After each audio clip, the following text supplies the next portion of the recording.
Am I the a-hole for thinking about divorce? Plus updates. Original post. I, 34 female, have been with Ken, 37 male, since I was 16. We met in school as he was my brother's friend. We have been married for 10 years, have a 2-year-old son and one on the way. Ken has always been my person, the person who you can't picture life without, and I honestly can't remember not loving him. I grew up with him, he's my everything. Unfortunately, Ken has this issue where it takes in everyone else's feelings like to heart. I'm not saying it's a bad thing. However, recently his best friend of 20 years has just found out that his wife has been cheating on him and none of the children are his. Obviously, his friend is devastated and is staying in our guest room. He's a nice guy, just life has him down right now. He started a process of divorce. The more time Ken spends with his friend, the more depressed he's become and distant. Our mornings used to start where I would wake up at 6 a.m. with our son, make breakfast. Then about 8 a.m. I could wake Ken up with a coffee and some breakfast before going to drop little one off at nursery and go to work. Ken works from home most days, only going into the office on a Monday. So I'd give him his coffee, he'd give me a kiss, and then I'd go off in my happy little way. Then I'd finish work, get our son, and go home where Ken would be making tea. I'd clean up after, whilst he was bathing our son and putting him to bed. I thought this was life. It might sound boring to some, but it was my life, and I loved it. Our house was filled with love. We would spend our nights cuddling, talking, watching a movie. Date night once a month. We would take our son out together on a Saturday and then Sunday go visit family or have friends over. You get the picture. I'm rambling. Sorry. Anyway, for the past month, things have been changing. Ken is more depressed. I make him a coffee in the morning and just get a mumbled thanks. I'd come home from work and a friend and him would be in the living room watching sports. I'm now making tea, bathing our son, and neither of them will barely talk to me. We don't go out on a weekend together, and I feel like a single parent. I've tried to talk to Ken about it all, but I get one-worded answers. Then he stays up till about 1 a.m., which I know is not super late, but I'm passed out by then. I'm exhausted, alone, and pregnant. I miss my husband.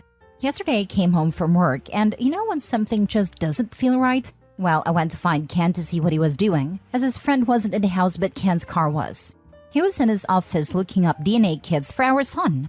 I asked him why, and his response was, well, I just want to make sure all the kids are mine before I continue looking after them, as I'm not a free childcare. This broke me. When I say I'm devastated, it's an understatement. But if he thinks that I've cheated on him, then surely the trust is gone. Is there any going back? Am I just being pregnant and hormonal? Would I be extreme for looking for a divorce? I could put the papers in the envelope with the results from the DNA test. I think I'm gonna go cry in bed now. Had to take the day off work because I feel like I've just been gut punched.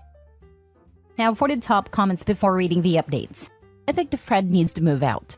Maybe go to couples therapy together and go from there. I'm so sorry you're going through this. I don't think you are just being pregnant and hormonal. I'd say individual therapy first. Clearly the husband has something along the lines of enmeshment issues, which needed to be fixed.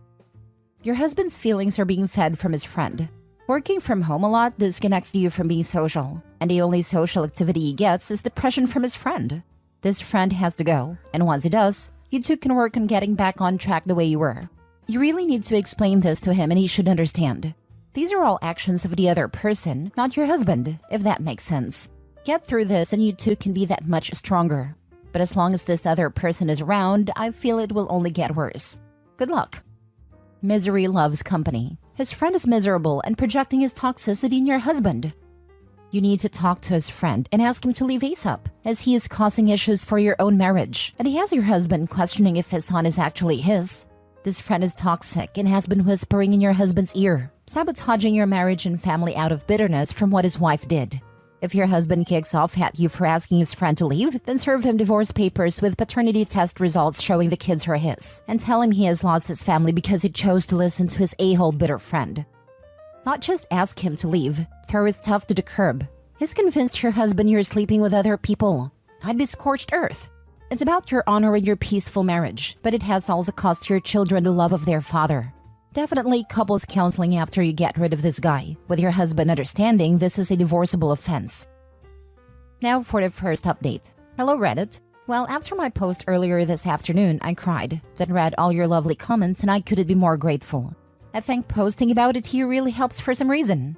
Weird how telling complete strangers that I'm struggling with life seems to help. So I think after my pity party, which couldn't last long due to being a parent, I called my stepmom and dad. My mom died when I was 10. They are coming to stay with me on Friday. Crying on the phone helped, although I'm not really sure they could truly understand a word of what I was saying. I've spoken to Ken, well, more like spoke at Ken, telling him that his friend has till Thursday to leave. I'm not a monster and can't just tell him to leave at a drop of a hat. I've also told Ken he needs to leave too. Whilst, yes, I could go to my dad's house, I don't want to disrupt my little one more than needed, and all the things for my baby's here too. Especially as I'm 8 months along, it just seems stupid for me to be the one to leave. I've made it a point of not pointing out it's my house either. I'm trying to be common sensible. I'm not 100% sure Ken listened, but I did message his sister, who is a force to be reckoned with, and she said she'll make sure he's gone by Thursday night. Things I've told Ken I want is yes, he can have the DNA test, but I will be damned if I don't want to do it. He can also have one for the baby, as I have nothing to hide. I know that some people have questioned why I'm so against it. Let me make something clear. I would never cheat, because as I said in my last post, Ken is, or was, I don't know, my person. He's the only man I've ever been with, so that isn't any concern of mine. I'm just hurt that he wants one, because clearly he doesn't trust me. So things I want him to have the DNA tests, mainly so I can make him eat the results. Not literally, I'm just venting. I'm also going to suggest couples therapy. I already see one due to losing my mom and my little sister in a car crash when I was little. I want to suggest he sees one alone, but you can lead a horse to water but can't make him drink it. I don't want to force him to do anything he doesn't want to do. I want him to maintain contact with our son. Yes, he doesn't believe he's the father right now, but that's no reason he should neglect him as his, and I don't want to upset my son. Yeah, he's only 2, but still he deserves all the love from both his parents. He's done nothing wrong. Then obviously this one when he or she comes along. Still not sure about the state of my marriage, but even if divorce is what happens, I need to be able to get through to him so he can be the father he was. Am I going insane? Do I sound insane? I don't know why writing here helps so much. Thanks, Reddit. I want an update after Ken's sister rips him a new you-know-what. She's had enough. Oh yeah, he's broken. Jesus Christ, the husband just willy-nilly imploding his family based on nothing. And I feel for the friend whose entire life was upended. But I hope he realizes he's had a hand in destroying an innocent family who were helping him too. This happened to my friend, now divorced. Her husband's friend was in a terrible marriage and stayed only for his kids and is miserable. Stayed with my friend and her husband for a while. During this time, it poisoned a well and freaked her husband out. He refused to have babies because he was so afraid of becoming like his friend. Then everything was, my friend this, my friend says this, and he up and packed and left her and was like, I don't know if I can do this. No problems at all, planning to have kids, been together for a long time. Just was with his friend, and didn't want to be in a situation even though they have been planning for a family, and were always happy until that guy came around. Super sad. Your friend dodged a bullet.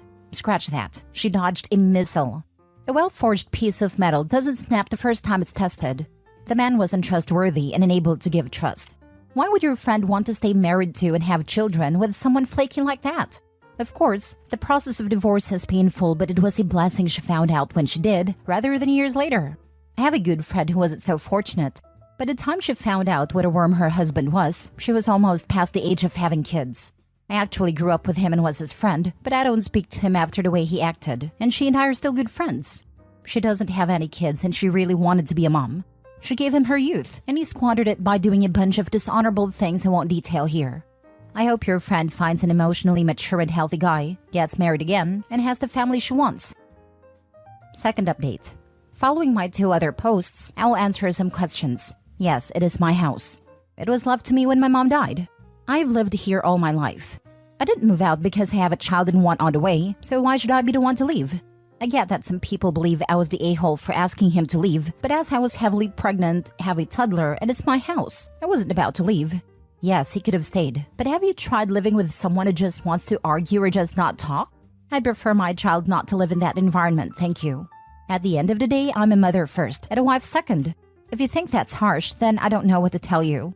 My children come first, end of.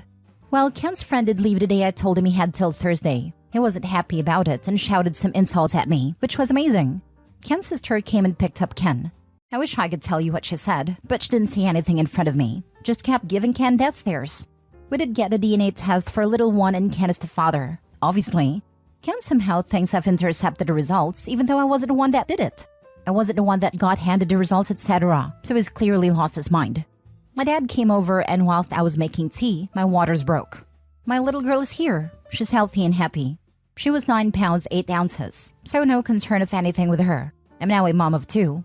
I'm home now and Ken has been able to see his baby girl, although as she's not had a DNA test, he disagrees with her being his because his family doesn't have many girls. Yet he has a sister, so I just rolled my eyes. I don't really know where to go from here. Ken is refusing therapy. He says there's nothing wrong with him or his brain. I beg to differ. He wants to get another DNA test for our boy but won't tell me when or where so I can't interfere. Maybe one day he will come to his senses. My dad and stepmom are staying with me for a while to help me with the babies. I'd like to say I'm okay, but honestly my emotions are all over the show. I don't know which way is up. Ken's sister visits the babies and we have an unspoken rule that we don't speak about Ken, apart from when our son asks about him. I wish it was the kind of update where he got the results, seen how much of an idiot he's been, and we move on. But sadly, that's not the case. I can't dwell on it too much. Just take things one day at a time. I do miss my person and worry that he's missing out on his baby girl's life already, which if I think about too much, I will just sit and cry. But I don't have time for that. As always, thanks for listening to my rant. I might update if anything else happens in my life. Right now, I'm still left wondering if I'm doing the right thing here. Is there anything I could do differently? Why are my kids so hard for him to accept all of a sudden? Now for more advice before the last update. I think he's either projecting or having a mental breakdown. It's gotta be one or the other. And tell his sister to tell him to get help or it's over. And make it clear that if he doesn't go to therapy/counseling or whatever, that a divorce is imminent. I'm leaning towards it being a total mental breakdown and his friend egged it on. I can't imagine what would cause such a sudden switch in personality otherwise. I think he is now in denial because he wants to not be the father. Otherwise, he screwed up his whole life for nothing. And that would be more dangerous to him than being depressed because his wife cheated, but at least be validated. But also, is it possible to have DNA results in 4 days? Yes, if you're just wanting at-home DNA testing and it isn't for a court case, etc. Private companies can do it in 3 to 5 days. Most likely he's projecting. Every thief thinks that others are of his condition.